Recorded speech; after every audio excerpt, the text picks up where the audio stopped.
Now, if I may speak a little bit about the Tibet Resolve Act, which is very, very important for us, and you have taken a lot of energy to get this through the House and through the Senate.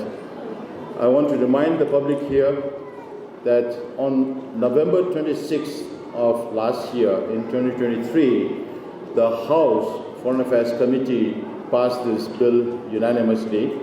And on February 15th of this year, the House passed it unanimously on the floor, and then again it moved to the Senate.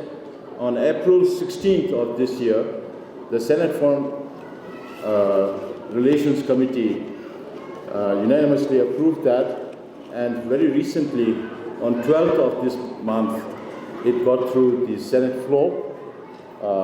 I think it is the hotline process because it moved very, very fast. And hotline is a process where you need unanimity of decision by the four corners or the eight corners, as they call it, the leaders of the Foreign Affairs Committee and the Foreign Relations Committee and the House and the Senate leaders.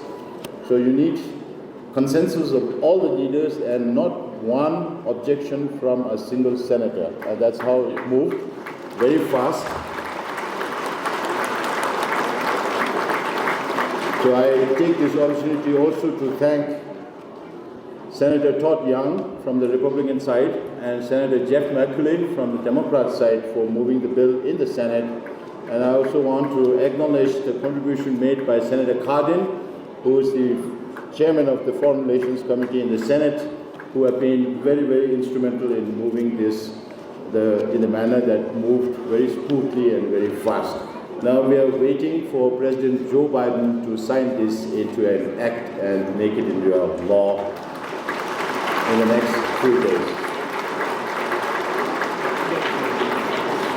The reason why we decided to request the Congress to go for this position is that since I came into the administration, we decided that we will have to focus on the polarities. When His Holiness talks about the middle way policy, when we say middle, then there has to be recognition for polarities.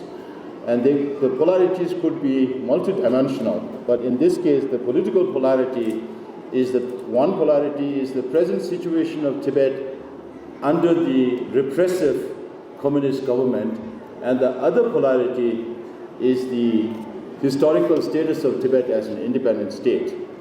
So this Tibet Resolve Act not only talks about the territory of Tibet and the right to self-determination of the Tibetan people, but it also talks about the US government having to counter China's false narrative on Tibetan history, its people, and His Holiness the Dalai Lama. So this is a very significant breakthrough in our movement, which will be a new tool in our hands to reach out to other governments around the world for them to be able to take similar position like what the US Congress has done. And this, we believe, would be putting pressure on the Chinese government to come to the negotiating table. If there is no recognition to the polarities, there is no value to the middle way. To add value to the middle way, and we are very, very committed. I want to reiterate that the Central Tibetan administration is very, very committed to the middle way policy of His Holiness the Dalai Lama, but to gain traction for the middle way, to gain value for the middle way, to gain leverage for the middle way, it's very important that we get recognition of the polarities. So this is where we have reached, and I'm really very, very thankful to the Congressional leadership who are present here, and the vast majority of them who are back in the United States who support His Holiness the Dalai Lama and the Tibetan cause. So thank you very much again for your presence here. We would love to hear each and every one of you, and this message of the US Congress should reach out to other governments, where I have also spoken with the State Department that once this becomes a law, then it's incumbent upon them to work with like-minded countries to make sure that similar resolutions or similar statements or similar laws are adopted in other nations. And we look forward to the leadership of the Congress also to take similar actions to convince other governments to adopt similar positions so that Chinese will come on the negotiating table. Our contention is that if and where the government keep repeating this statement that Tibet is part of PRC, we keep telling these governments that you are going against international law. Whether it's happening to Ukraine today or whether it happened to Tibet more than 70 years ago, it is the same international law. We also tell governments that on the one hand, they keep repeating the statement that Tibet is part of PRC. On the other hand, they say we support negotiations between the representative of His Holiness Dalai Lama and the Chinese government. And I say you are contradicting yourself because you are removing the very ground for negotiation. When the whole international community keeps repeating this statement that at the behest of the Chinese government, that Tibet is part of PRC, then where is the reason for China to come and talk to us? And the third thing we tell the international community is, why do you think the Chinese government is asking every country to say that Tibet is part of PRC? Why not other regions or other nationalities within China? That is because the Chinese government knows that they have no legitimacy of their rule in Tibet. And they are trying to seek that legitimacy from the international community. Now this Tibet Resolve Act, through this bill, through this act, when it's signed into law by President Biden, it will reinforce US position on countering China's false narrative on Tibetan history. And this will be a first. And this will be a leverage for the middle way for China to come on the negotiating table. So thank you very much.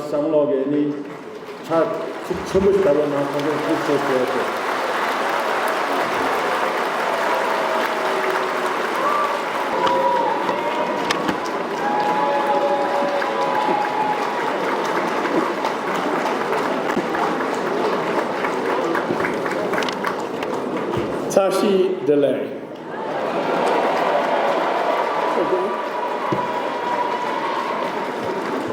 Thank you, Mr. President. And I want to thank the members of the delegation. I also want to thank my beautiful wife, Linda, for being here as well. Thank you, Linda.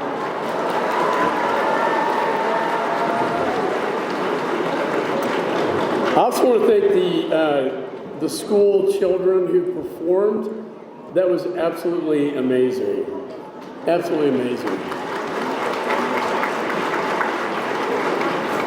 And it demonstrates why we have to keep the Tibetan culture alive and well. There we go. Let me just say it's an honor to be here today and to lead this bipartisan delegation from the United States Congress to meet His Holiness, the Dalai Lama. Like many of you, I wish this meeting was happening in your homeland of Tibet. But you were forced to flee 65 years ago after the Chinese Communist Party annexed Tibet and slaughtered tens of thousands of innocent Tibetans.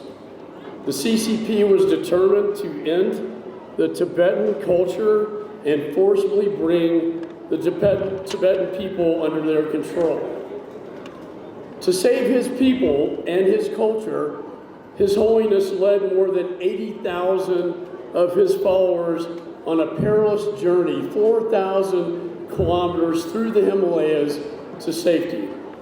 They left behind their homes, their friends, and even some of their family, all with the hope of preserving their way of life for future generations. Thanks to the kindness of the Indian people, His Holiness and his people are able to live freely here. and practice their religion without fear of persecution. But it is still my hope that one day the Dalai Lama and his people will return to their home in Tibet in peace.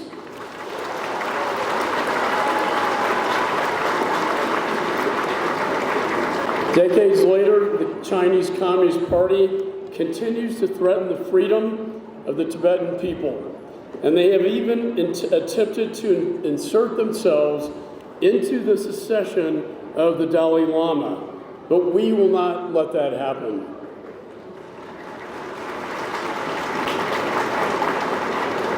Even after the violence and forcible removal from his homeland by the CCP, His Holiness continues to preach tolerance and peace and forgiveness. He reminds us that even if the CCP takes your land, they cannot take away your culture. They cannot take away your spirit. And they cannot take away what the Tibetan people mean to the rest of the world.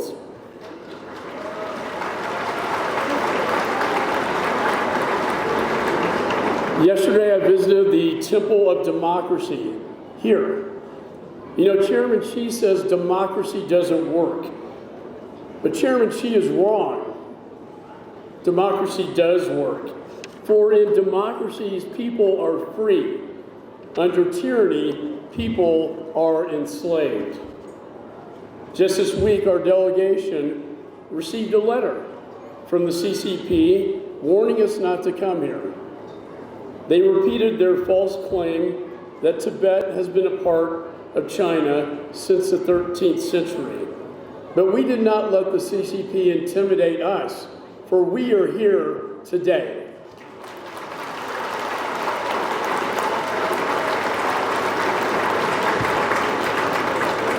For the Dalai Lama knows that this is not true, that Tibet is part of China.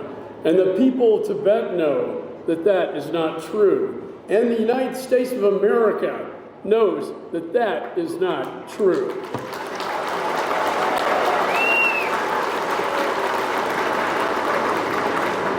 The Tibetan people possess a distinct religious, cultural, and historic identity.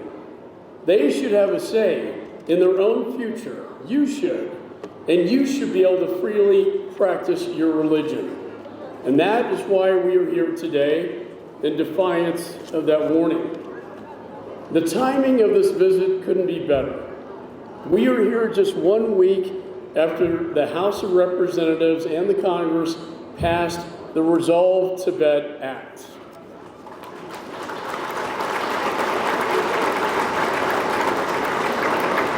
This bill makes it clear the United States believes Tibet has its own unique language, religion, and culture, and has a right to self-determination.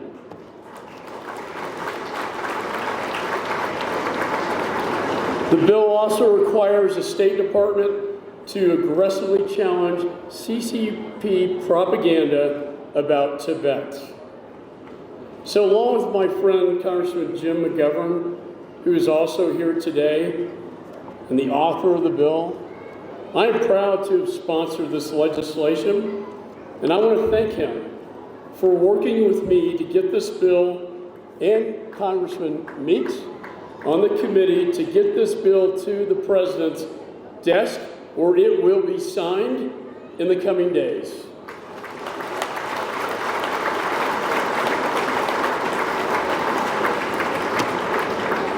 In my private meeting with His Holiness, I presented him with wind chimes that play America the Beautiful.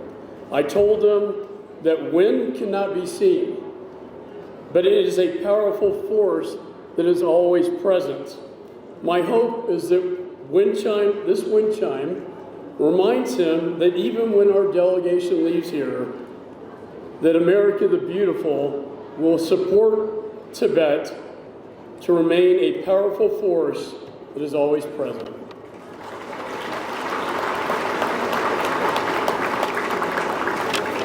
You know, the Dalai Lama is a manifestation of the Buddha of compassion.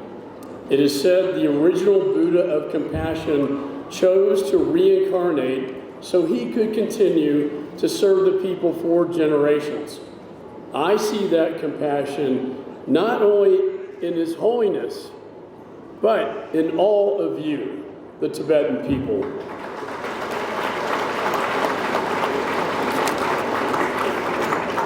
So thank you for having us, me and the delegation here today. And let me close by saying, Tu Che Che. Thank you. Kasha the League.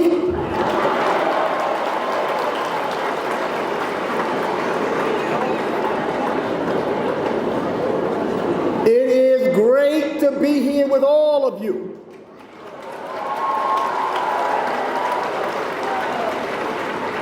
And I'm proud to be here today with my lovely wife, Simone.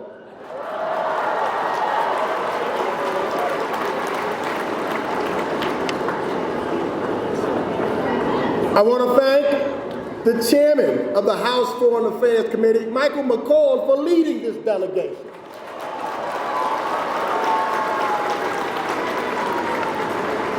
And it's especially an honor and a privilege to be here with someone that you all know, admire for her dedication, for her commitment to stand with you, Speaker Emerita Nancy Pelosi.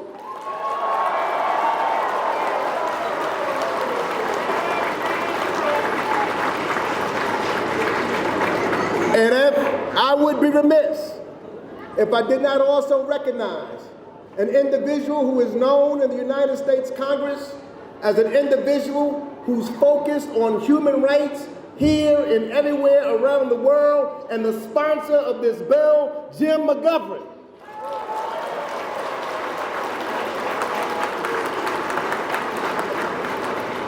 As well as with all of my colleagues who have joined because of their commitment to you.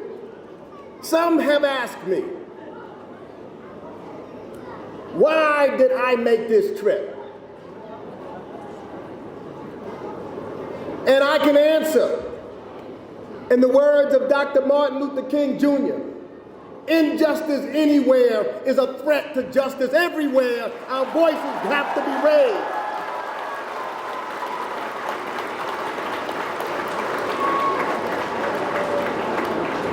Now, I've had the distinct honor to meet with His Holiness, the Dalai Lama, early this morning. It is something that I will forever cherish. His wisdom, his optimism, and the face of darkness is something from which I will take back and learn and keep for the rest of my life.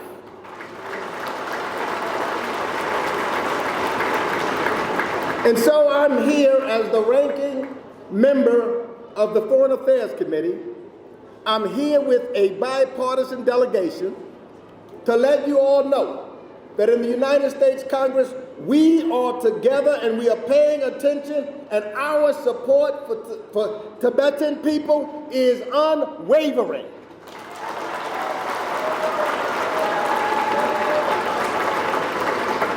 Now, I represent a borough in New York City called Queens, which is the home of the majority of Tibetan Americans in the United States of America.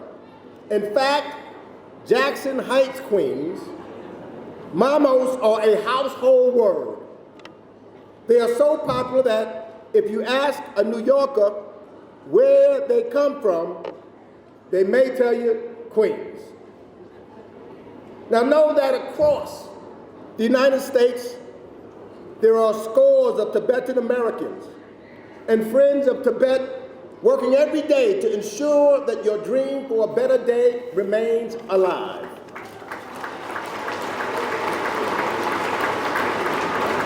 All of us, every single one of us, are deeply concerned by Beijing's growing campaign of repression against Tibetans in the PRC. We know that Beijing is separating Tibetan children like the children that's before us, from their families through its state-run boarding schools. We know that Beijing is forcibly relocating entire communities under the guise of economic development. We know that it is targeting and imprisoning hundreds of Tibetan activists, writers, artists, teachers, and clergy for simply exercising their fundamental freedoms. And we know that it is trying to co-opt and control Tibetan Buddhism, even as it restricts freedom of religion across the Tibet Autonomous Region and other Tibetan areas. So we are all here to call on the government of Beijing to immediately stop its countless abuses of the Tibetan human rights. It is time for Beijing to re-engage in dialogue without preconditions with His Holiness and his representatives to reach a negotiated resolution that leads to meaningful autonomy for the Tibetan people.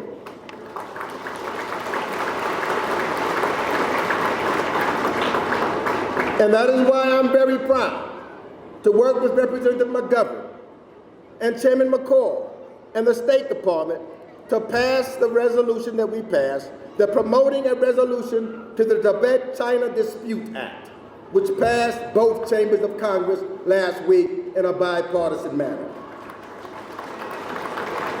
So I want to end by again recalling some of the words of the Reverend Martin Luther King Jr., who reminded us that the arc of the moral universe is long, but bends towards justice. That famous pronouncement has always been a driving source of hope for me. And my own experience has also demonstrated it to me. You know, my own family suffered in the United States, first by slavery and then Jim Crow and segregation. Yet here I stand before all of you today as the former who have served as the first African American chairman of the House Foreign Affairs Committee, now ranking member.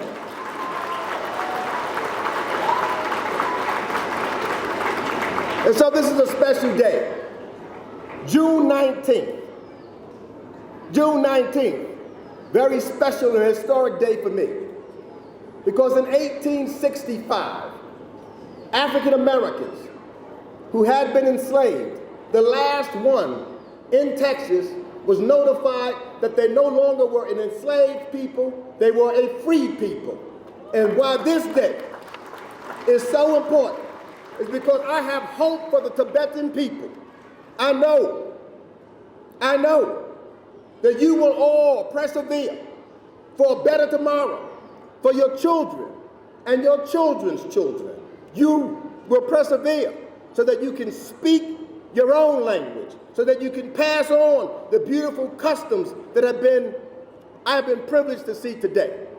And I look forward to the day when we can all say that Tibetans are free at last, free to return to their homeland of Tibet, free to practice their own culture, free to be their freedom, free to be who they are, and free to live their lives in dignity and peace and freedom and justice for all of the Tibetan people and for all of the world. God bless you all.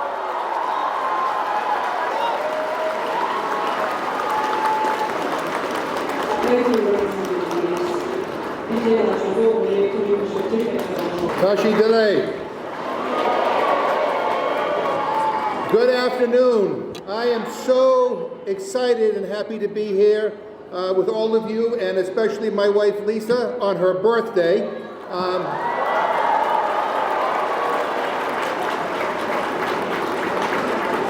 But it is a pleasure to be here today and to have begun this day with an audience with His Holiness the Dalai Lama this morning. It was powerful, it was moving, it was inspiring. He is incredible. We need him. The world needs him.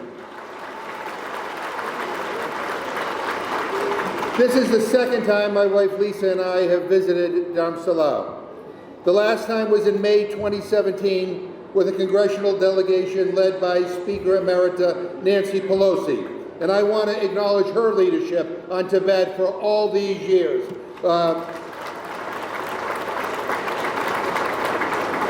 She led a delegation back in 2015 to Tibet proper. And we went to Lhasa and we met with the Tibetans there and learned firsthand about the Chinese government's repression.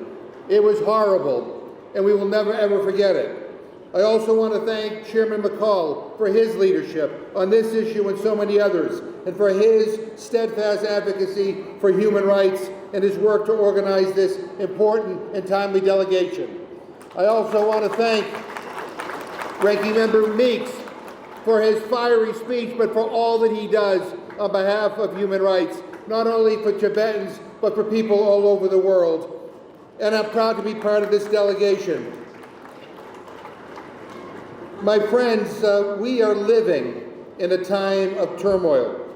Everywhere we look, we are confronted with civil unrest, with violence and war that uproots families, kills people, and destroys hopes and dreams.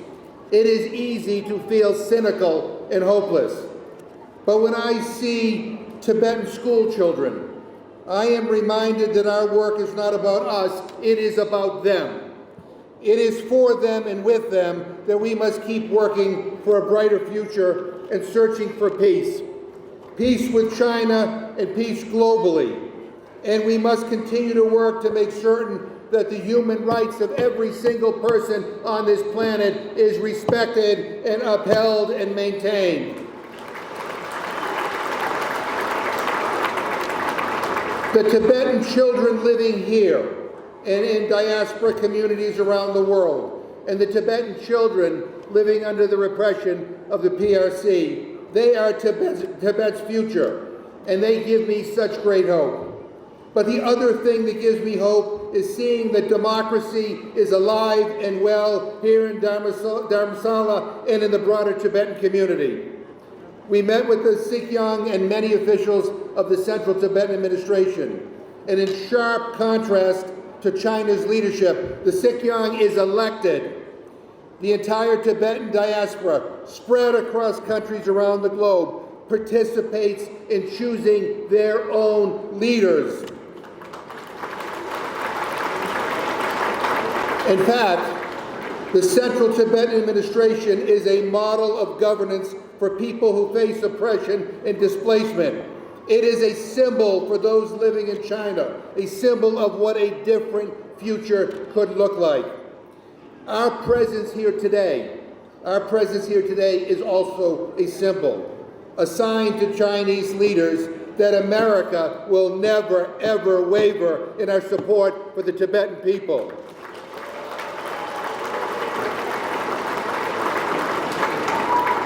Just last week, as you have heard, Congress passed a major bipartisan bill, authored by myself and Chairman McCall, and supporting by every single member of our delegation. It was to reaffirm America's support for Tibetan self-determination and to require the United States State Department to counter false information about Tibet. False information like the PRC claimed that Tibet has been part of China since ancient times. That is ridiculous. It is historically inaccurate, and we must correct the record. China will never succeed in erasing Tibetan culture, Tibetan language, Tibetan religion, and Tibetan democracy, and everything Tibetan. We will have your back. And let our bill be a sign to Tibetans that America stands with you on the side of human dignity. And we support your quest to secure the basic rights to which you are entitled under international law. At the end of the day, this comes back to the children. For their sake, for the sake of Tibetans around the world, for the sake of all human beings who yearn for peace, justice, and self-determination, we will not give up in our quest. America stands in solidarity with the people for Tibet for as long as it takes.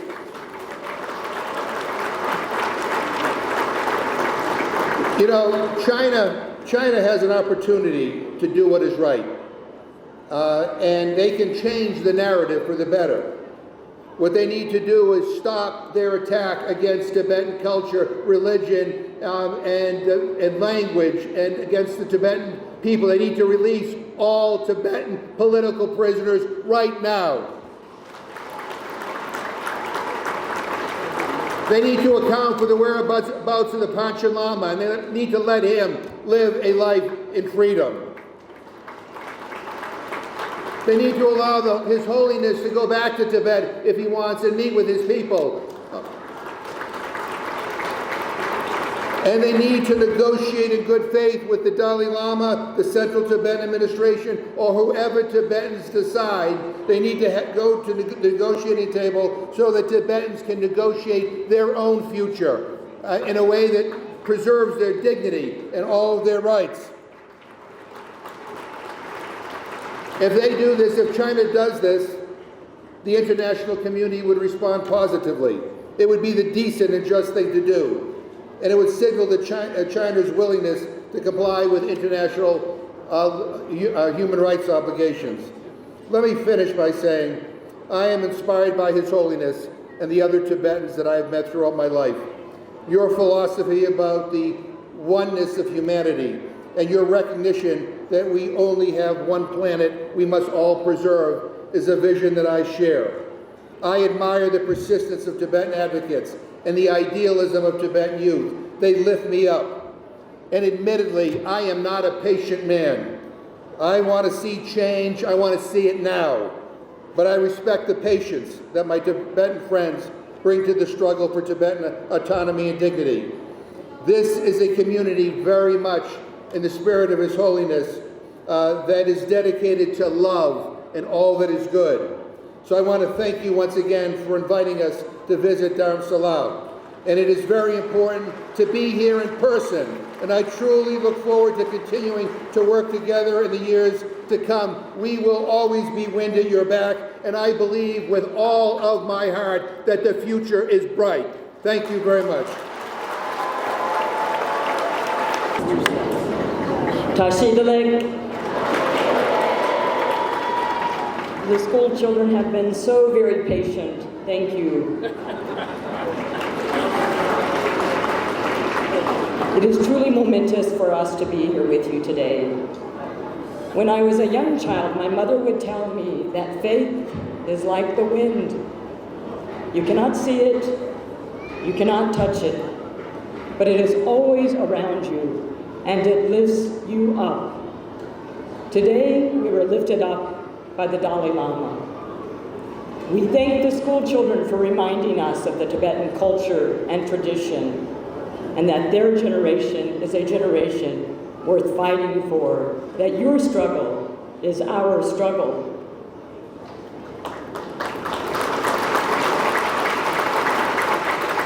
We thank India for allowing a temporary refuge in Dharamsala, knowing it will be temporary. For through faith, as the Dalai Lama said, through faith comes hope. Through hope comes courage. Through courage comes the peace of inner strength to know that one day Tibet will no longer be in exile. Thank you. Tashidale. Namaste. I'm Congressman Ami Bera, and I'm here with my beautiful wife, Dr. Janine Bera. I also am the senior Indian American member of Congress. Today, when we met with His Holiness, he reminded me of the deep connection of the people of India with the people of Tibet. The spiritual connection of 1,000 years ago with Tibetan Buddhism. I'm reminded of that, and when I look around at this audience, I see my brothers and sisters, my spiritual brothers and sisters. We share ancestry spiritually. So know, brothers and sisters, that you have one of your own brothers in the United States Congress fighting for your rights, for your freedom, for your future. We're in this together. And as His Holiness said, we will win because it is about compassion, it is about the heart, it is about the oneness that we all share together. So know again, your brother is on the floor of the United States Congress fighting for your freedom.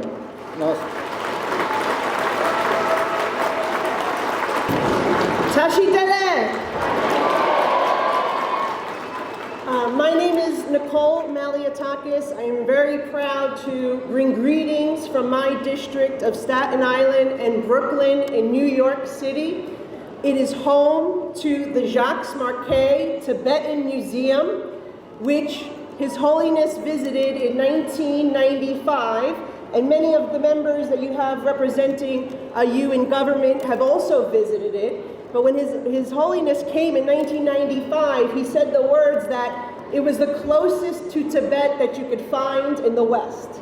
And I'm very proud to represent that beautiful cultural gem.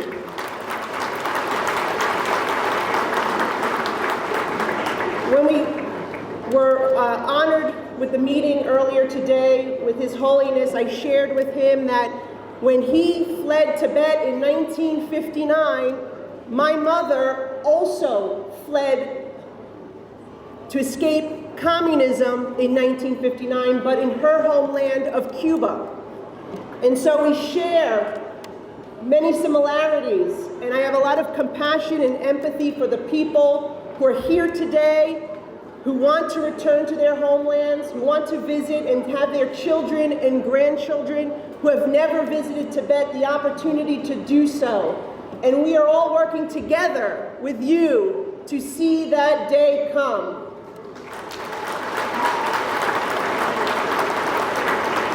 We believe that everyone in the world, including the 7 million people in Tibet right now, deserve to live where they have life, liberty, and the pursuit of happiness, as we so proudly say in the United States of America. Thank you all for having us with you today, and long live a free Tibet. Tashi Delay. Tashi Delay. Again and again, thank you all for your very warm welcome. Everyone I've spoken has said what an honor it is for us to be on this visit, to have the privilege of meeting with His Holiness the Dalai Lama earlier today. Yes, it is an honor, but for us it is truly a blessing. It is a blessing to see all of you, to say thank you to you. It has been said earlier that you're saying thank you to us, but we're saying thank you to you. Because you heard our colleagues talk about this legislation that was passed last week. We have been fighting this fight, all of us, for a long time. And in the spirituality of His Holiness, with the maneuvering inside the Congress, we've made progress. But it's different now with the passage of this bill, because this bill is a message to the Chinese government that we have clarity in our thinking and our understanding of this issue of the freedom of Tibet. And Mr. Meeks, who's the leader of our delegation and the leader of the Foreign Affairs Committee, was so masterful in not only the policy, but in the process of getting it passed in the most bipartisan way. Mr. Meeks, the ranking Democrat on the committee, was relentless in his persistence in getting the bill passed with the right policy, again, with the biggest vote. And the author of the bill, Jim McGovern, well, he's just been there for us. I call him the patron saint of our Tibet policy in the Congress of the United States. Mr. McGovern mentioned our visit to Tibet a number of years ago. And when we went there, we saw for ourselves. They have spoken to you officially and all that. I want to talk to you personally for a moment. There was a visit of the current president of China to Washington, D.C., and Dianne Feinstein and I said to him, we are objecting to what you are doing to the culture of Tibet. You're trying to erase it. He said, you know what you're talking about. You should go there. See for yourself all the improvements that China is making in Tibet. I said, thank you, because I've been trying for 25 years to get a visa to go to Tibet when you would never give me one, and now I assume that is one. So we went, Mr. McGovern, his wife Lisa, and other members, a strong delegation.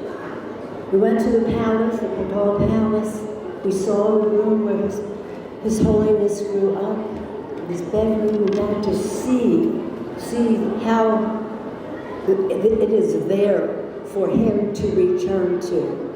We mentioned his name all over Lhasa, and I can tell you this, they are trying to erase the culture with reduce the use of the language. Hans coming into the population there, they are trying something that we cannot let them get away with. Now, in the spirit of His Holiness, I'll be gracious to the Chinese people. I don't know that they're up to this, but we do know that the Chinese government is. And we do know that they must get the message. And this legislation sends the message, the House and the Senate, and soon to be signed by Joe Biden, the President of the United States. Everybody has talked about the children. And that's really what our mission is, to see these beautiful children perform the arts, the Tibetan arts, is really our purpose, is to make the future better for them. When we see in Tibet that they're trying to, again, send them to school, educate them in the Chinese way, to reduce their knowledge of the Tibetan language, to have surveillance of everything that they do and that their families do in a way that is not respectful of their dignity and worth. We just can't let that happen. But let me just thank you. Before I came here today, I spoke to Richard Gere on the phone, and he said to send you his respects. He wishes that he could be here, the family matter reason. But Tibet has no better friend in the outside world, outside of government, than Richard Gere. And I mention him because it's about you. We are able, with our inside maneuvering, to get legislation on the move. We are able, with your outside mobilization, to get the votes to pass the bill. I know your power in this. When you call in, when you show your visibility, as you have done in Congressman Malatakas, but in my district in San Francisco and in California, let's hear it for San Francisco and California, okay? We have many Tibetans there, very active, very active. But in any event, know that you made this bill pass if possible. Your communication with the diaspora throughout the Tibetan diaspora throughout the world made all the difference. So thank you for making this bill the policy of the United States of America, which says to the Chinese government, things have changed now, get ready for that. And also understand this. His Holiness the Dalai Lama, with his message of knowledge and tradition, compassion, purity of soul and love, he will live a long time and his legacy will live forever. But to you, President of China, you'll be gone and nobody will give you credit for anything. So in that spirit now the Dalai Lama would not approve of my saying that. When I criticize the Chinese government, he says, let's pray for Nancy to rid her of her negative attitudes. But I think I hope he will indulge me today to say that change is on the way, as our colleagues have said, hope springs from faith. And the faith of the Tibetan people in the goodness of others is what is going to make all the difference. And then we can say freely in Lhasa and every other place, Tashi Tale. Thank you all very much. God bless Tibet and God bless America. Thank you. Thank you. We have now come to the end of today's public institution event. We at the Central Tibetan Administration offer our heartfelt appreciation for your presence. It was an absolute honor for you to have you all as our guests. We hope you had a wonderful time as we did today. Thank you for visiting us and for your continued support of Tibetan and Tibetan people. We look forward to welcoming you back in the future. Thank you. So before we break up, I want to take this opportunity to thank the Government of India and the people of India for supporting us during these last 65 years. I want to reiterate the fact that if it is not for the Government of India and people of India, we would not be where we are today. And I have always said that whatever we have today, we owe it everything to His Holiness the Dalai Lama and his leadership and the indomitable spirit of the Tibetans inside Tibet. So finally, I want to thank the delegates once again. After so many months of preparation, it has come to a fruition today. The delegates are here. I think we had one of the most memorable time in our struggle movement. The students are here, the public are here. We represent the Tibetans inside and outside Tibet, and from the very deepest corner of our heart, we want to thank every single delegate led by Chairman Michael McCall and Speaker Emerita Nancy Pelosi. Thank you very much. Thank you.